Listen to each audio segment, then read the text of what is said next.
La doyenne du défilé de ce dimanche a fêté son centenaire en 2011. Son propriétaire est un collectionneur belge. Le bijou à 4 roues a fait la route par camion pour être spécialement présenté à ses 48 heures européennes. C'est une voiture américaine, de la marque c'est Stanley.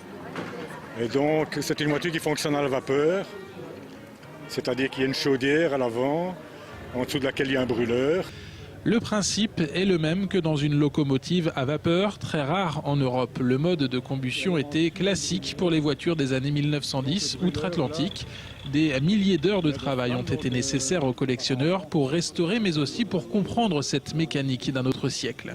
C'était un tas de pièces en fait, c'était vraiment une ruine incomplète avec des pièces pourries.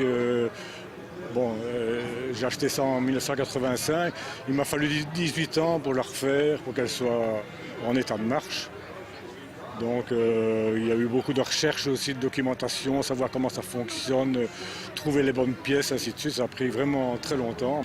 À Troyes, la voiture a séduit les pros de la mécanique, tout comme les amateurs. Vu son grand âge, la Stanley a été bichonnée. Une voiture de l'organisation l'a suivie tout le week-end pour assurer le plein d'eau tous les 50 km. Avec cette voiture à vapeur tablée sur une vitesse de croisière autour des 60 km/h, avec des pointes à 75 km/h. Ça peut rouler très vite, mais pas pendant longtemps. C'est-à-dire que dès qu'on va vite, on consomme de la vapeur, donc la pression diminue, et alors la voiture ralentit. Donc ça a des avantages et des inconvénients. Pendant ce week-end de fête automobile, seuls les avantages sont sortis du lot. Cette Stanley avait le rôle de guest star du défilé. Les organisateurs espèrent attirer pour la prochaine édition beaucoup plus de véhicules de ce type anciens et inédits.